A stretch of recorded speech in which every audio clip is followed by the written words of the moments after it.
All right, hold on.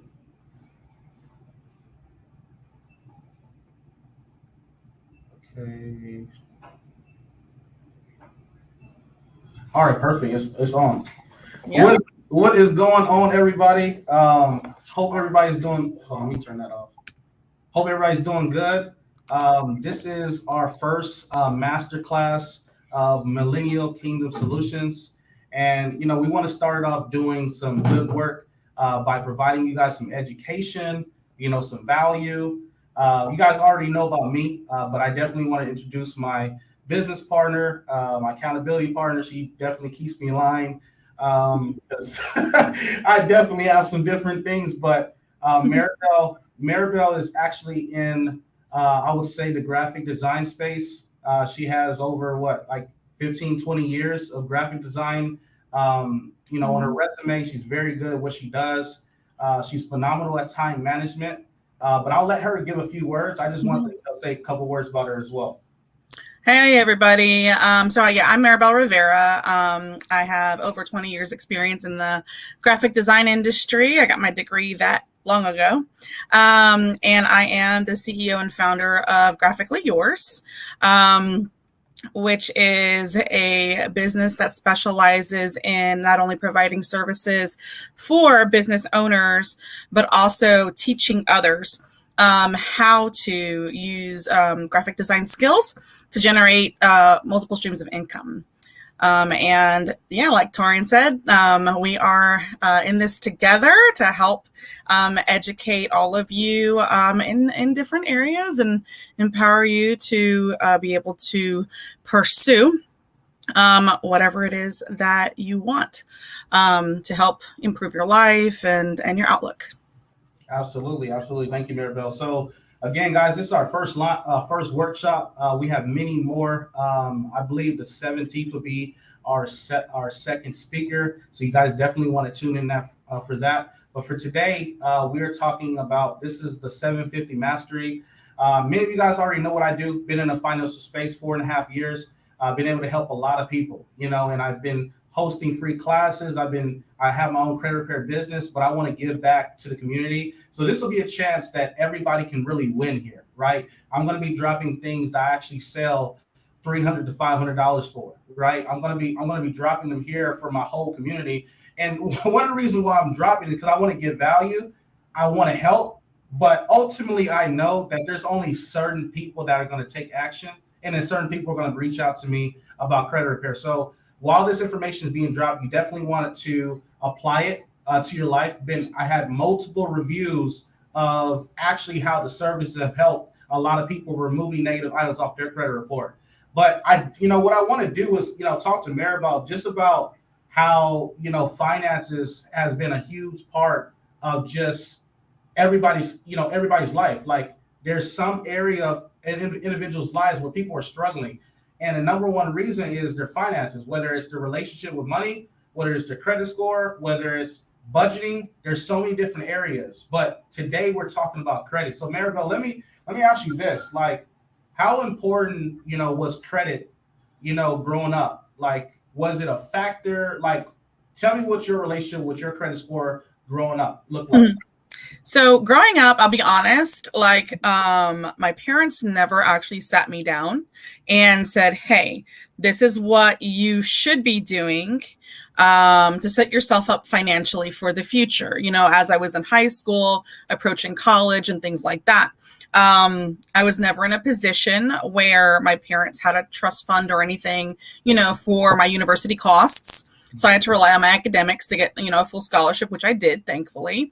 But like within the first semester of me stepping on campus, there's a lot of people pitching students to enroll in credit cards and all these other things, right? Because they're alone. They don't have anybody to guide them. And so, yes, I went ahead and I got my first credit card in college, maxed that sucker out in like no time flat. And it took me an eternity to like pay it off, right? And then, as I got older and I got wiser, I started learning about the importance of that credit score and what it can do.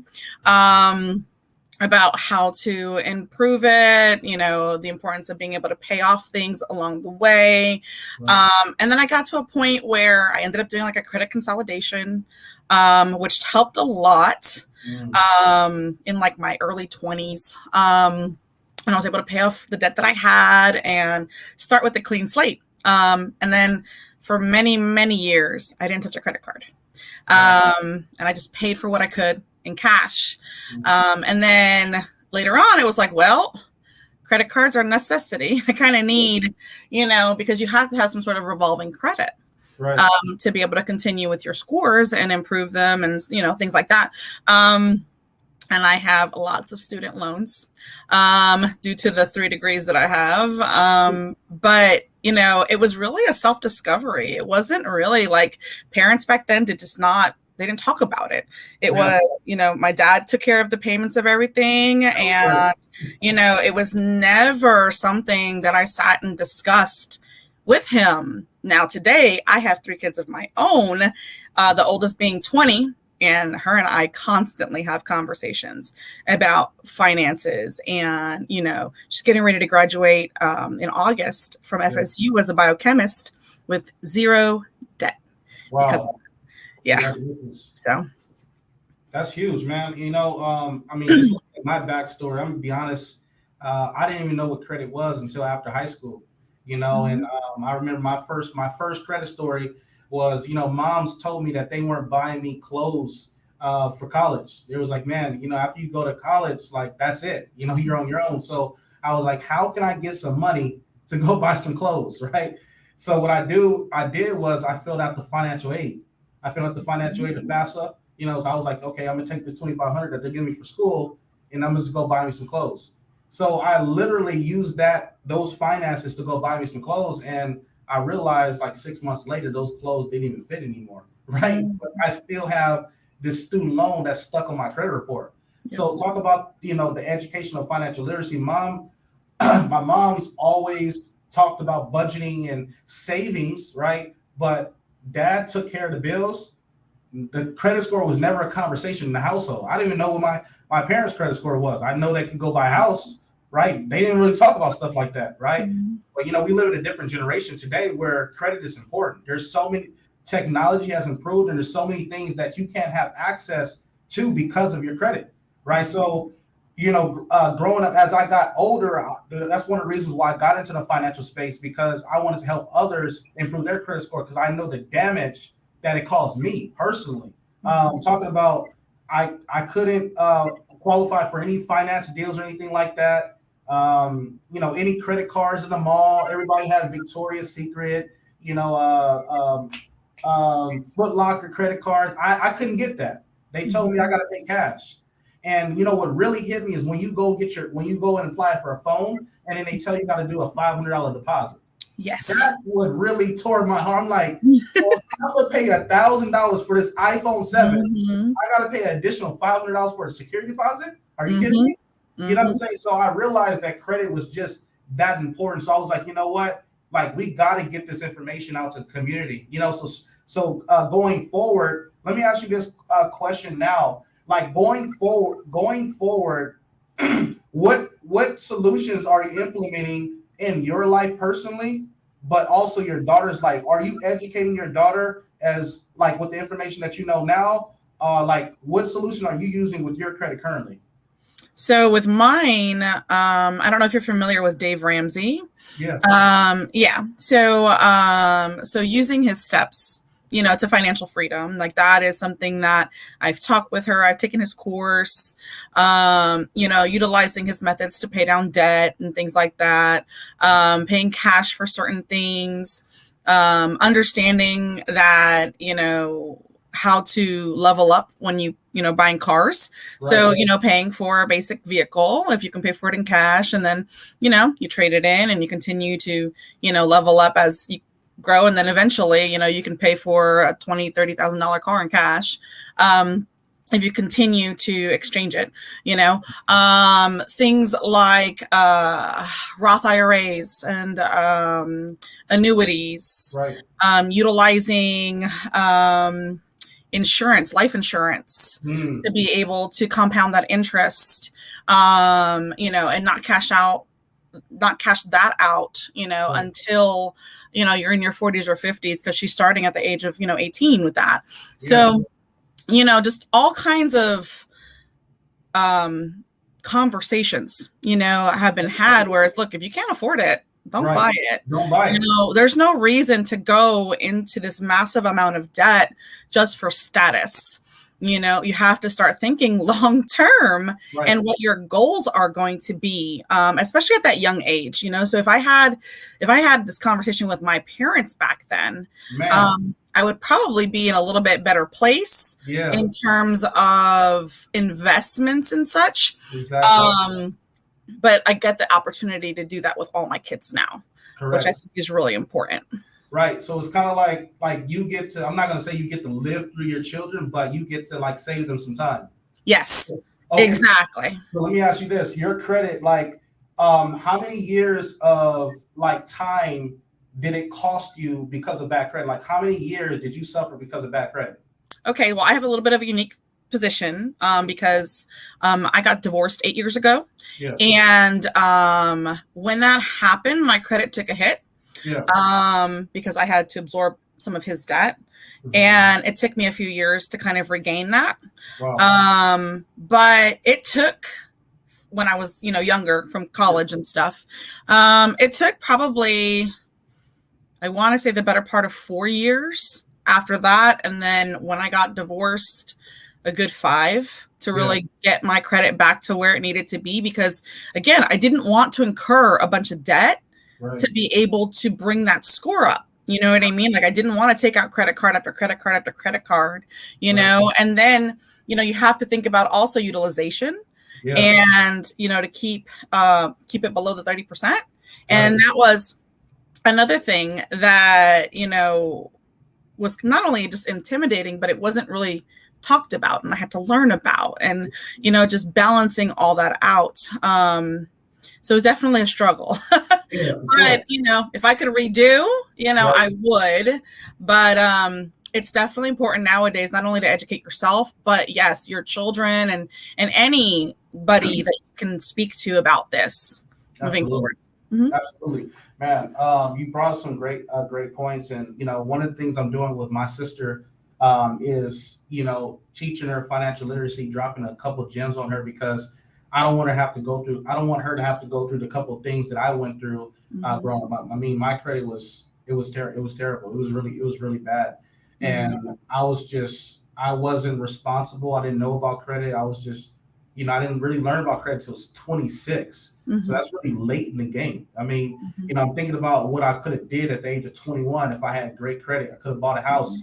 Airbnb. I could have been in position for Airbnb. I could have been in position for so many different things. And the purpose of this platform is to really put us in position so that way we can really go acquire the wealth that is really ours already. But more importantly, we just need the knowledge and we need the skill set. So, what I like about this platform, what we started, is that this platform is going to give people the keys and the success to really leverage information to go out there and really win. And that's why we're talking about this, So today, guys, we're going to be talking about how to leverage, consumer law while deleting items off your credit report. A lot of people think that they have to go through spending thousands of dollars through credit repair, and to a certain degree, some people do, right? But there are people out there that can help you, like myself, right? I have my own credit repair business where I have 15 to 20 clients, not so big because I don't want to get enormous big, but I have a certain amount of clients that I help them with getting their credit scores up to date, right? But there is this one method that I'm going to give, and I think that is so valuable. I actually just had a review today from it that has helped one of my members. Her name is Alicia Johnson. Maybe I can do a screen share, or maybe I could post it in the comments section. She was able to get a couple items deleted with this method, but that's just one of many of the testimonies that we have with this method. So give me 1 second. I can't even drop it. I'm gonna send it to you, Maribel. Maybe you can drop it in the comment section if you can. Sure. Yep, not a problem. Let's see. Perfect. So, guys, there are certain laws that I think that everyone should know about. There are certain people that will fight for you out there. The CPFB is the Consumer Financial Protective Bureau, and a lot of people don't know about the bureau because they actually don't like to read. Right? I get it. I used to be that person that didn't like to read. I didn't really like information books. I didn't like personal development. But as I got older and I started knowing and understanding that wealth and knowledge and principles are in books, I started reading more because I didn't want to miss out on what's entitled to me, right? So let me tell you guys just a couple of things about the Consumer Financial Protection Bureau, so that way you guys can kind of get a better understanding, right? So the Consumer Financial Protection Bureau is a regulatory agency charged with overseeing financial products and services, right? So anything dealing with finances or services, they oversee, okay? That are offered to consumers. The CFPB is divided into several units: research, community affairs, consumer complaints.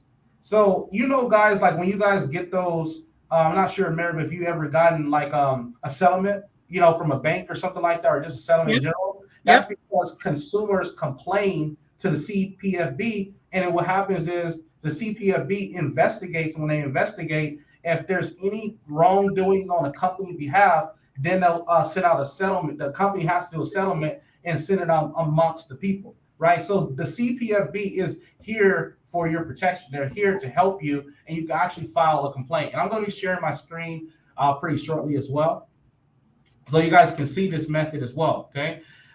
So they handle research, community affairs, consumer complaints, and they're the Office of Fair Lending, the Office of Financial Opportunity. These units work together to protect, to educate consumers. Who are the consumers? We are the consumers. Mm-hmm. A lot of times, guys, you guys have to understand that in law, certain words actually mean different things. Like certain words actually mean, like you think that in regular terms, like as us communicating, there's certain words that actually mean certain things in law. So you definitely want to know the exact definition of these words, so that way you can leverage the definition of these terms to delete these items off your credit report, right? So it says these units work together to protect, educate consumers about various types of financial products and services that are available, okay? So let's see. Some of the goals of the CFPB include preventing financial harm to consumers.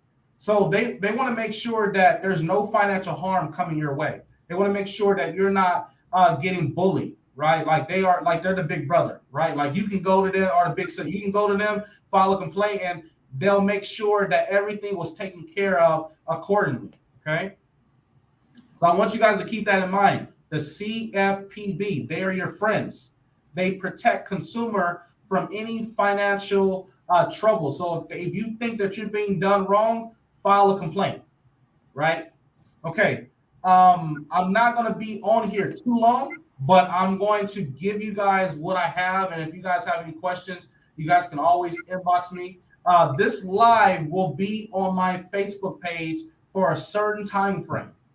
If you want the full live, you will have to join the group, Millennial Kingdom Solutions. If you would like to join the group, which is private, all you got to do is just send me a message and I'll add you to the group. Just got to ask a couple questions. All right, number one, 15 USC. These are your USC codes. So USC codes are basically like your consumer rights, right? They help protect you. These USC codes are in place to help consumers. Okay, 15 USC 1681 Section 602(8)(a) states, "I have the right to privacy." What does that mean? Well, when these negative accounts are going on your credit, guys, do you think that they can just put these negative items on your credit? No, they can't, right? They have to actually ask permission. They have to have consent. But because we don't know our rights as citizens of the United States, we just say, oh, well, I guess I got a repossession is going to go on my credit. Well, I guess this car charge, I guess, is going to go on my credit. Like they have to have consent. They can't just be publishing all this information on your credit, especially when they sold it to a third-party creditor, and then that creditor doesn't even know you. All they know is that you owe a debt, and then they're just putting on your credit. How does that make sense? You never did business with them. So how do they have that much power over you, right? To mess up your livelihood, to mess up your name. Can you believe that having 3 to 5 different things on your credit can mess up a 3-digit score, which can mess up your whole life? Like, you're telling me that these creditors have that much power?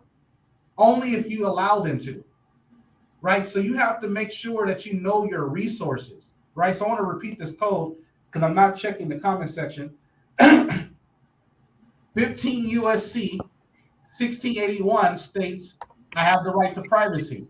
You have the right to privacy, meaning that they cannot publish anything in your name without your consent. Okay, what that means is you have the right to not have people in your personal information.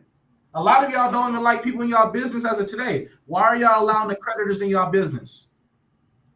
They selling your information and making money off of it. Yeah, It's a big business. You know, like literally the bureaus are selling, or the reason why you're not seeing items come off your credit report is because the bureaus are getting paid to keep those items on your credit report. It's a billion-dollar business. But see, if you leverage the people that can help you, right? Trusted resources, maybe you have a credit repair person that you trust. Maybe you know someone that can help you, right? Or maybe you know a Torian or a Maribel that can drop some information on you that can help you delete some items off your credit report where you can get a 35 to 45 point boost. And the cool part about this is we're giving it away for free. Right? We charge for our time, but it's all about giving value. We know in the long run that this is going to pay off, right? My mentor always told me that service to many equals greatness. I don't have to worry about the income. All I got to do is worry about this serving people, right? So 15 USC, I'll repeat it again, 15 USC 1681, section 602 states, I have the right to privacy. Know your codes, know your rights. If you know your rights, there's no way that you can lose. You can mess up your credit report, get in $50,000, $60,000 of debt, but if you know your rights, then you know you can get that stuff off. But a lot of people don't know their rights. A lot of people don't like to read. A lot of people just feel like, oh, I'll just pay a credit repair company. No biggie. But if you actually got in them books, took the time out to help yourself, you can help many other people as well that are stuck in the same bind, right? Next code, 1681, USC 1681, section 604, A, section 2, it says, it also states a consumer agency cannot furnish an account without my written instructions. Look it up. You guys can look. You guys don't believe me? You think I'm a fraud? Well, you look it up yourself, right? 15 USC 1681, section 604, A says it also states a consumer reporting agency cannot furnish an account without my written instructions. They have no consent. They cannot put anything in your name without your consent. How many of you guys knew that? Put it in the comment section if you actually knew that. If you didn't, it's okay. We're going to learn today, right? So they cannot put anything in your name without your consent. What does that mean? That means that repo, that bankruptcy, those charged off credit cards, them light bills that your mom put her name in, that internet bill, that phone bill that you got and you knew you couldn't afford it, but you got it anyways. They can't put that stuff in your name. You have the right to privacy, but you also have the right that they cannot furnish anything without your consent. They have to have your written instructions, right? 15 USC 1681 says that no consumer reporting agency may make a consumer report contain any of the following items of information or any adverse items of information other than records of convictions or crimes which attendees the reports by more than 7 years. So what this is basically stating is that they can't put anything in your name unless it's a conviction or it's a crime. Those, I agree, those should be in your name. You shouldn't be able to get away with something like that. But what's that code again? Say it again. What's that code again? Yeah, 15 USC, 1681. Like 60? 161681. There you go. Mm-hmm. And it's a parentheses A, and then parentheses, and then parentheses 5 parentheses. Good. Wanted to make sure everybody could hear that. Oh, no worries. Thank you. So with that law saying 15 USC 1681C dot parentheses A dot parentheses 5 is that no adverse information can be on your credit report, right? Other than the records of convictions of crimes which attenuates the reports more than 7 years. So convictions and crimes, but all that publishing public records on your credit report where everybody knows your business is sold thousands of times, those are all violations. Did you know you can get paid $1,000 per violation? Did you know that you can sue the bureaus? Many of you guys didn't even know that you guys can sue the bureaus. You literally can go to federal court and sue the bureaus for furnishing things in your information. But how many people are going to go all the way in? I can tell you right now, only 1. Because some people just don't like going through the struggle. They don't like the process of the paperwork, the going down to the building. Oh, I got work, I got children. What are you willing to do to get free? That's what it comes down to. Either you want to be free or you want to be bonded. And many of you guys are asking, well, how do I do that? Ask somebody. Send me a message. I got all the documents on how to file a complaint or how to sue the bureaus. I got that in mind, and I got that from networking. I got a whole document, but you got to ask questions. You got to pick my mind. A lot of you guys are stubborn, right? Get out of your comfort zone and start networking with people that know a little bit more than you, that can put you in a better position to win, right? Mm-hmm. Now, the last code is 15 USC 1681 S-2 parentheses A parentheses 1. Says a person shall not furnish any information relating to a consumer to any consumer reporting agency if the person knows or has reasonable cause to believe the information is inaccurate. Now, technically, a collection agency that's on your report is not accurate. Why is it not accurate, Torian? Well, because when you did business with JCPenney's, right, your favorite store, or Victoria's Secret, you ran it up to like $3,000 trying to impress your boyfriend. I understand, right? And then what happened was you couldn't pay that bill. I understand, life happens. And then after that, it goes to a collection. They sell it. So what happens is the process is this. That debt, that $3,000 debt that you ran up trying to impress your boyfriend, they are now going to sell that debt to a collection agency. Mm-hmm. That collection agency, they may know the original creditor or they may not. But when JCPenney's or Victoria's Secret sells that debt, that contract is broken, right? When that contract is broken, that means that contract is broken with you too. Because what Victoria's Secret is, they charge it off on their taxes, which means that they're going to get the money, some of the money back anyway. They're just selling it to a debt collection agency company that might buy it pennies on the dollar. So they might buy the debt for like $300, right? They might buy a $3,000 for $300. And what they're going to do is they're going to buy the debt for $300, and they're going to collect $3,000 from you. Mm-hmm. So they made a $2,700 profit. They made a $2,700 profit because you didn't know your rights. You didn't know the information. You didn't know what to do. You got to leverage consumer rights to be able to delete these items. Okay. Now, I hope all this was clear, right? I'm going to show you guys a couple of things. I'm going to share my screen. I'm going to show you guys how to leverage exactly what I just mentioned, right? And how to delete items off your credit report. I hope you guys are following along, because again, this will be on my page for a very short time. And then after that, you got to come see me. But if you want the full version, you can always come in the group, Millennial Kingdom Solutions, where we're doing some big things, right? We got multiple speakers coming on that's going to be giving value, and you can get the full video, okay? So let me share my screen real quick, and we're going to go there together. Hopefully I remember the password, because I forgot the password. May have to reset it. Hold on. Okay, perfect. Presents. Oh, I can share a screen. Okay, share. Mm-hmm. Okay, so Windows, this,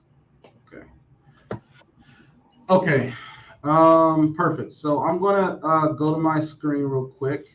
I'm going to go to cpfb.com.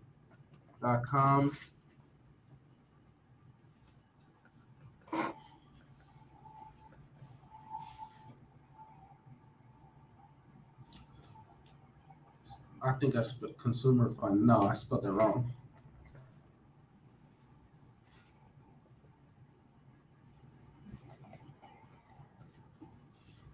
All right, so the first thing you guys are going to do, guys, is, and if you guys can see my screen, put in the chat. Let me know you guys can see everything right, because, Maribel, are they able to see everything correctly? Yeah, I can see it. Okay, perfect. All right, so first thing you guys are going to do, go to Consumer Financial Protection Bureau. So this is how you know that you landed on the site.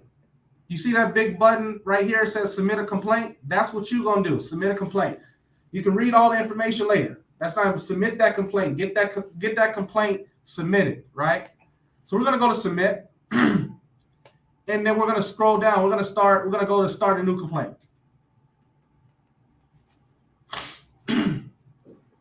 If you haven't created an account, create an account. I'm going to use my email real quick. I may have to reset my password. So if I have to do that, I may have to stop sharing my screen, because I don't know y'all. Hold on. Give me 1 second. Let's see.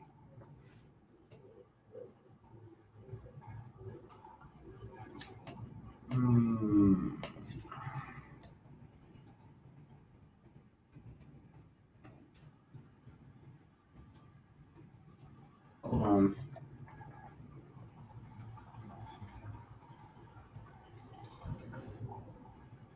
Ah, it worked. I didn't know I remembered it. Yes. All right, perfect. You guys already see I submitted some complaints. Got about 3 negative items removed off my credit report. Thank you, Jesus. Right, just by leveraging the laws, right? All right, so I'm gonna show you guys. I want you guys to pay attention to this, because it's gonna be moving pretty fast. Okay. All right. How do you submit a complaint? What is this complaint about? Well, it's not about your mortgage. It's not, maybe you want to do a payday loan. Maybe you want to do a student loan, vehicle release, debt collection, money transfer, credit reporting, credit card, checking account. We want to do credit reporting, right? So after we do credit reporting, we're going to go to credit reporting, and we're going to go to next.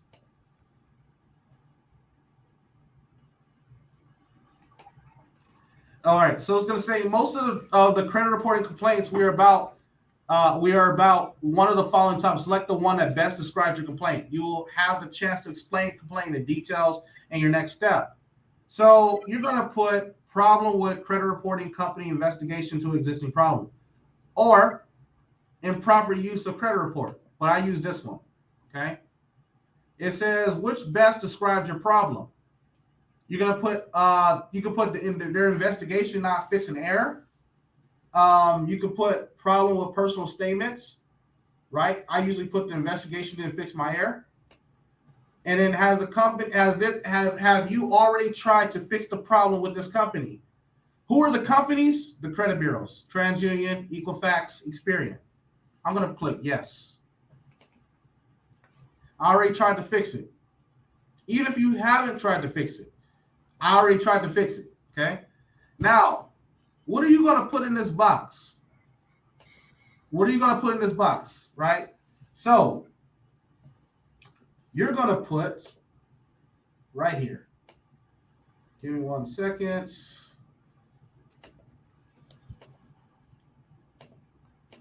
I advise you guys to screenshot this. I'm giving y'all 10 seconds.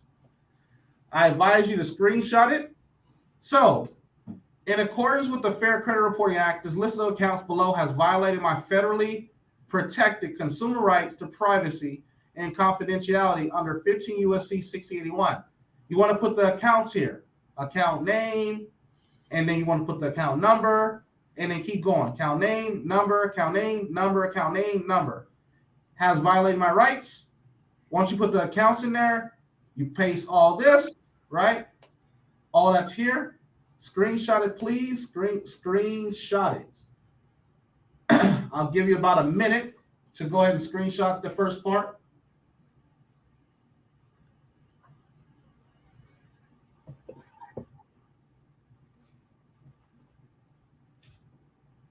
Okay. All right, go on to the second part. Okay.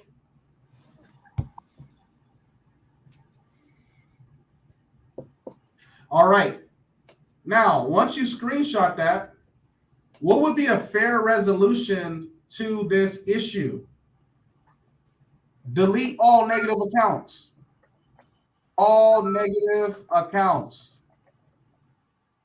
Boom. Right? Once you put that, you're going to go to next.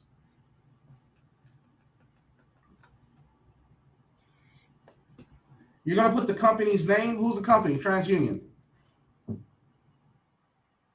TransUnion. Intermediate Holdings, always this one.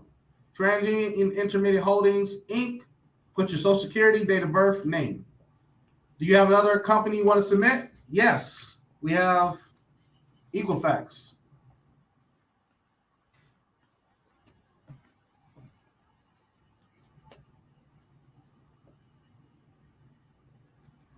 One second.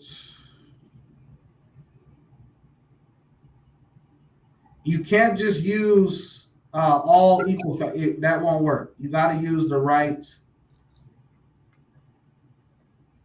one.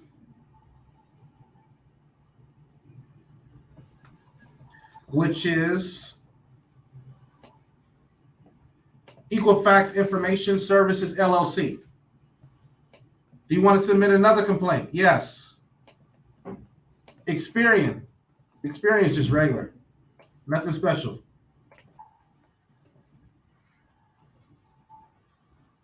Right? Just put Experian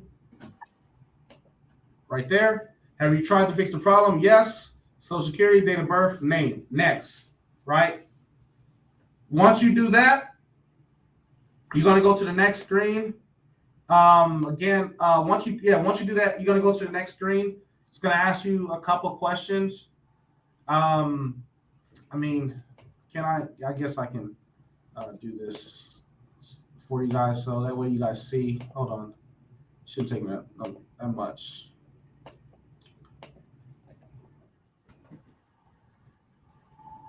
I'll do my date of birth.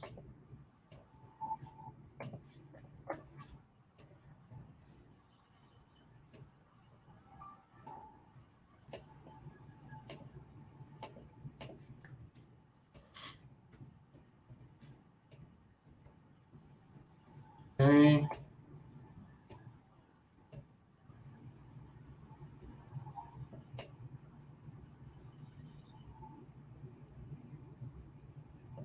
Date of birth, 10/07, 5x2. All right, then we're gonna go to next.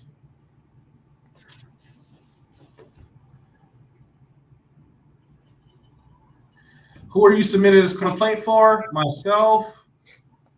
Put the information here, all the information. You're going to go to review. You're going to review it. And once you review it, you hit that submit button. Now, how soon did I have these items deleted off my credit report? Within 15 days. And that's why it's so valuable. This method is pretty golden, right? There's a lot of people that have probably used it, maybe didn't know the right verbiage, but I've been having so many success stories of using this and having a couple items drop off people's credit reports. So definitely wanted to share it with you guys. I know many will take advantage, some won't. It's okay. You guys want to just keep in mind that this is information that can help you guys, help you guys with winning. That concludes my actual 750 Mastery segment here. I just wanted to give some value, wanted to help some people out. Again, I'm excited, about this and everything that we're doing here.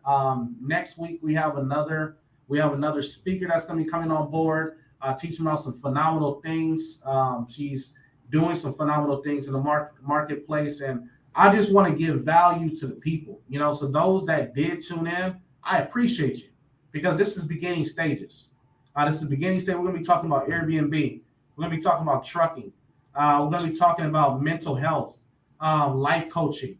It's going to be so many things that we're going to be having here, different speakers here that I'm going to be interviewing, so that way we can give you guys value, but you guys can learn and grow. The biggest thing is that the Bible says that people perish because of lack of knowledge, right? So I'm like, well, how can I get the knowledge to the people, right? How can we get the resources to the people? Because I have an extensive network and I know a lot of people, I use what God put in me to go find those people and bring them to you guys, so that way you guys can get educated on different things. You guys can be one step ahead. Now, the key is this. There's many people that spend thousands of dollars on gurus and different things and stuck in the same place. So I can blame the mentors all day. But if you don't take action on the information that's being given, then that's on you. That's an execution problem. Mm-hmm. I can't blame them all the time. I can, sometimes they do charge ridiculous prices. They know their value. That's their price. But sometimes the information that's given to you, you're not taking action. So I wonder how many people that are viewing this live are going to take action.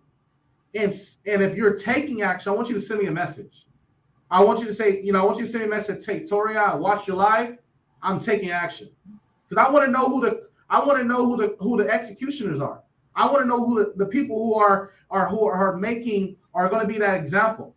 Because you knowing this information and not using it, you're hurting yourself, mm-hmm. but you're not helping anybody else as well. You have information, but you're not putting it to use.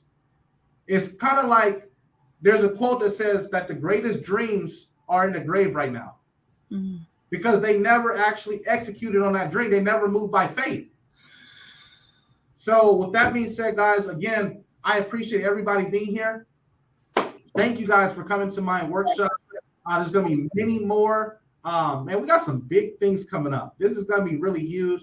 My vision is to really empower my community, the people that really engage with me on social media. I like what I'm seeing is, man, things in person events, conferences, masterminds, where we book a mastermind, you can come out. These are things that I'm looking forward to, because I want to build a community that is truly educated about wealth, about education, about trust, about actual trust, about putting houses in trust, right? Those different things. These are the conversations that we need to be having so that we can win. Because when those things happen in life, mm-hmm. you don't have time to really make a move. It's like it's already done, but you've been knowing this information, you just didn't do it. Mm-hmm. Right. So we got to keep each other accountable. Right. So again, thank you guys for coming. We appreciate you guys again. And I'm going to go ahead and give me 1 sec. Stop the screen sharing. Again, I appreciate you guys. We're going to wrap this up. So you guys have a great night. Enjoy your weekend. I will see you guys Monday for our next speaker. I'll actually have another workshop next Saturday. Okay. So again, thank you guys again. Bye. Bye.